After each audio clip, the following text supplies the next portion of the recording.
Salutations, je suis AJC et on se retrouve sur The Legend of Zelda Majora's Mask, hein, comme vous pouvez le voir.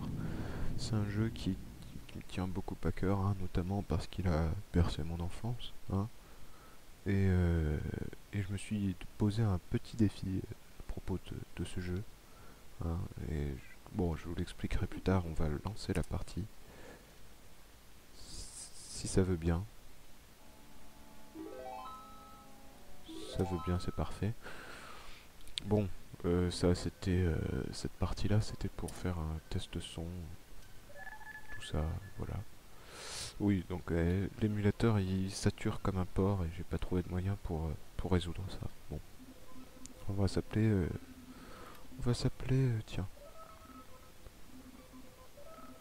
on va s'appeler d'une manière extrêmement RP. Ça sature plus que d'habitude là. Voilà, je ne sais pas si cette chose est prononçable. Et c'est tombé. Pourquoi ça sature comme ça?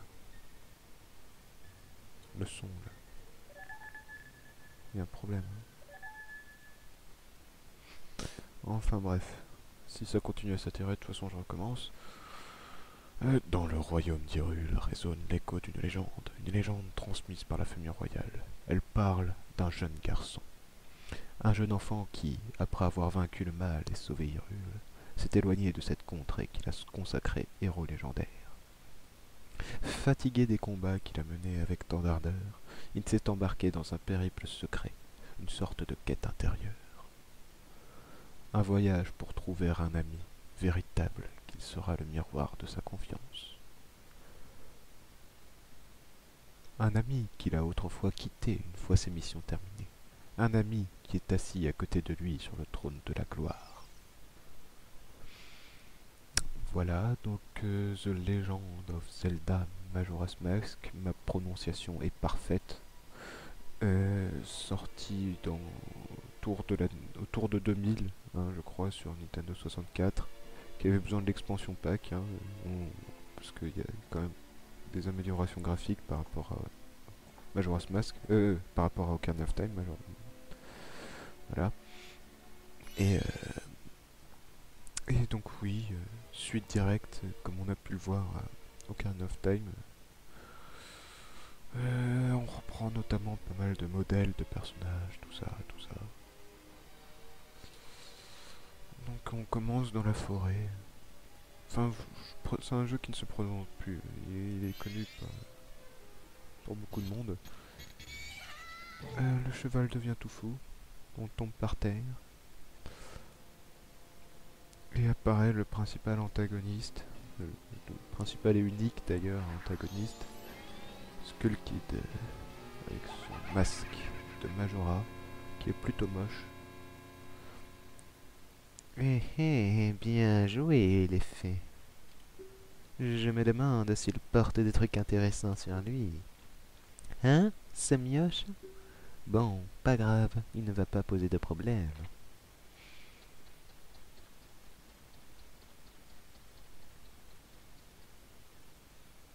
Voilà. Donc, je suis sur émulateur, ce qui est parfaitement légal étant donné que j'ai la version normale chez moi sur Nintendo 64. Donc j'ai le droit. Oh, oh, quel bel ocarina! Hé, Skullkid, laisse-moi le toucher, je veux le voir. Non, Taël, tu es trop maladroit, tu pourrais l'abîmer, il ne faut pas. Pas question, bas les pattes. Mais Solette, pourquoi t'es si nul avec moi? Je suis pas si maladroit. Donc Link se réveille avec un regard de braise. Voilà, il est très de braise. Et, et Skullkid le discret dissimule discrètement l'ocarina discret. Il s'assoit parfaitement sur le cheval, mais cependant, il en glisse. Et on voit sa jambe pendouillée maintenant. Voilà. Et donc ça glisse par terre et tout. Il a volé notre cheval, le méchant, mais on s'attache parce qu'on est... Enfin, Link s'attache parce qu'il est fidèle à son cheval. Fondu au blanc. Non, je ne parlais pas de nourriture. On aurait pu croire. Ça fait bien spécialité en plus, fondu au blanc. Enfin bref. Voilà, je vais prendre le contrôle. Contrôle qui est d'ailleurs sur émulateur moisi. Hein. Y a pas de stick. Et puis j'ai pas de manette compatible pour PC parce que voilà. Je crois qu'il n'y a pas de rubis dans ces buissons. Sinon à part ça... Oui, donc je me suis posé un défi. Comme vous le savez sûrement, dans Majora's Mask, il y a 3 jours. Mais 3 jours dans lesquels on peut remonter le temps quand on veut en fait. Donc je me suis posé le défi, c'est de finir le jeu, de battre le boss final, hein, pas finir le jeu à 100%, mais de finir le jeu en le moins de retour dans le temps possible. C'est-à-dire en chantant le moins souvent le chant du temps, pour ceux qui connaissent. J'ai un temps limité, certes, enfin pas vraiment vu que je dois le faire le moins possible, mais je veux dire, voilà, on va juste compter le nombre de retours dans le temps, il n'y aura pas de chronomètre. Je pensais que ce serait original, j'ai pensé ça en y rejoignant récemment sur ma petite Nintendo 64. Tiens, j'ai jamais essayé de faire de roulade dans cet arbre. Sinon à part ça... non, pas de coup d'épée. Oui, oh, d'accord. Il n'a pas été programmé pour être roulé dedans. Sinon, comment je ferai mes vidéos? Alors, cette vidéo-là n'est pas du tout représentative de la suite. Hein. Je pense voler... Oh, des champignons. Oh, j'ai eu de la chance. Je pense voler un concept à de nombreuses personnes que je suis notamment. Enfin, je ne suis pas ces personnes, mais je les suis. Donc je vais voler ce concept en plagiat, en hommage, parce qu'il était sympa. Et bon, il n'apparaîtra pas du tout dans cette vidéo, mais c'est en gros un concept, c'est beaucoup de coupures. Beaucoup de coupures, ça rend la chose très dynamique et c'est très, très qualité.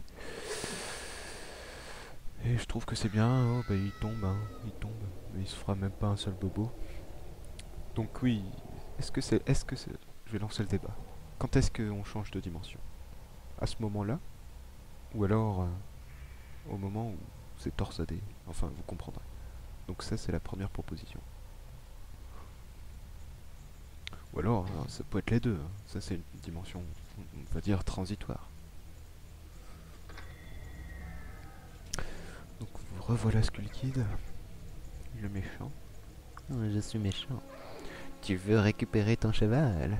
Qu'est-ce que tu lui trouves? Il est complètement débile. Il refuse de m'obéir.